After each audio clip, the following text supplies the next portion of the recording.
Občinski svet občine Slovenska Bistrica se je v sredo 6. aprila sestal na svoji 19.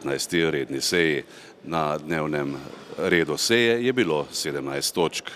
Pri točki dnevni red je občinski svetnik Slovenske nacionalne stranke Matej Španinger predlagal, da se dnevni red dopolni z 2 točkama.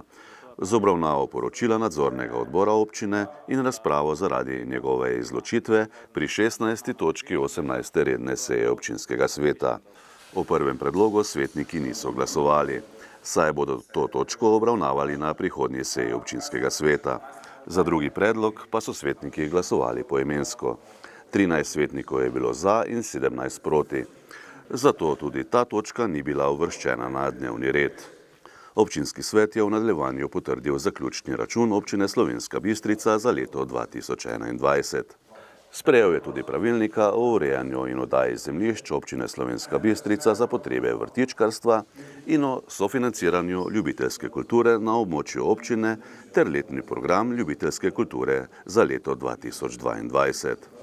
Poleg tega so se svetniki seznanili s poročilom o izvajanju zaščite in reševanja ter požarne varnosti v občini v letu 2021 in s trendi varnostnih pojavov na območju občine v preteklem letu in s poročilom o delu medobčinskega inšpektorata in redarstva z oceno izvajanja občinskega programa varnosti občine v letu 2021.